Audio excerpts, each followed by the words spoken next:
One of the aspects I love about Suspicion is that everyone can relate to the characters, for example, everyone in their life at some point feels trapped like a dash. And Kunal, do you think this is one of the keys of the series, showing in the first episode dynamics and situation the audience can relate to? Yeah, absolutely. I almost feel like you've answered your own question, because we can relate to that. We can relate. Everyone will watch this and be like, that could be me at any point in my life, or has been me at a certain point in my life. And so it's not like these are special people or public figures or anything. They're just people who don't expect on a given day to suddenly be blasted all over social media and living suddenly under a microscope of their lives. And Elizabeth, Suspicion is a deep analysis of our time. The series shows how easy it is to manipulate the truth, and also how difficult it is to defend yourself from false allegation. Do you think and hope that maybe also a TV show can help people to rethink their relationship with social, and also have a more critical approach about the media? Maybe. I think honestly it's the questions that we've kind of been asking or developing the past couple of years. I know I pay much greater attention now than perhaps I did pre-pandemic to messaging and who it's coming from and why. And I think the show is a reflection of that rather than an instruction to question more. I think we're just laying different scenarios out and challenging people of how it makes them feel more than anything, potentially, whilst also entertaining along the way. I think we've all had a lot of self-reflection on the past couple of years, and I think the show is a reflection of that. And Tom, in your opinion, which is the strength of Rob Williams' script? Which is the themes that hit you the most? I think obviously you have that question of truth. What is the truth? How truth is construed, and communicated to between individuals and then onto a wider public. But I have a more pressing question. Have you got a licorice pizza poster behind you? No, this is the vinyl. The soundtrack. Yeah. Oh. It's so good. I love that film. Sorry. Yeah.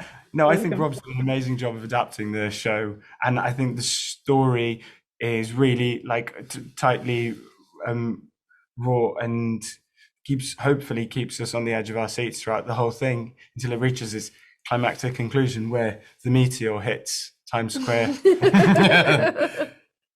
And I found really interesting that every single episode is set in different locations. How exciting is that for you as actors? Having the chance to explore different situations for the story, but also for the characters. Yeah, of course. It was so fun. It was really fun, at a time where, unfortunately, many people were not able to do and move around because of our job and work. We were sort of put in that position where we had to for the show, for our work. And so I at least found that it gave me a little bit of relief that I was able to have a little bit of physical movement. And London in this show plays a great character. Yeah. The way, and if you know London as a city, it's a beautiful homage to this incredible place called London, I think. And Elizabeth, Tom, you've been directed by Chris Long and Stephen Schwartz. I would like to know what kind of experience have you had with them? Oh, so brilliant. And they're very different in the way that they, approach direction.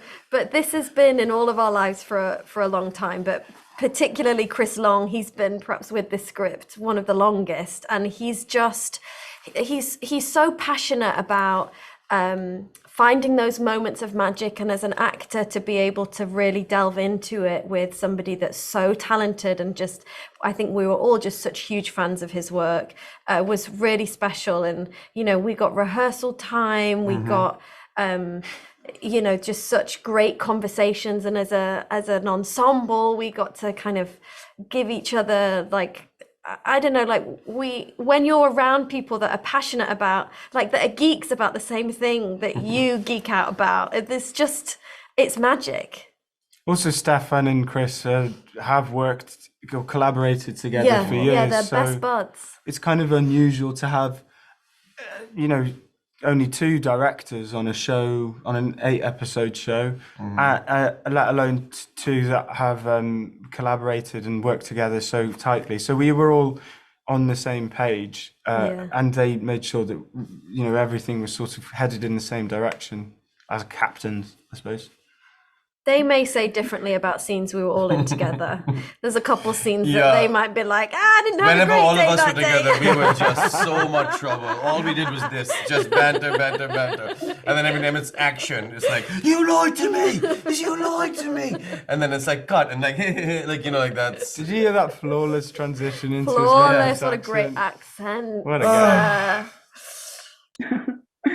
Thank you so much for your time. Thank you. Thank you. Bye.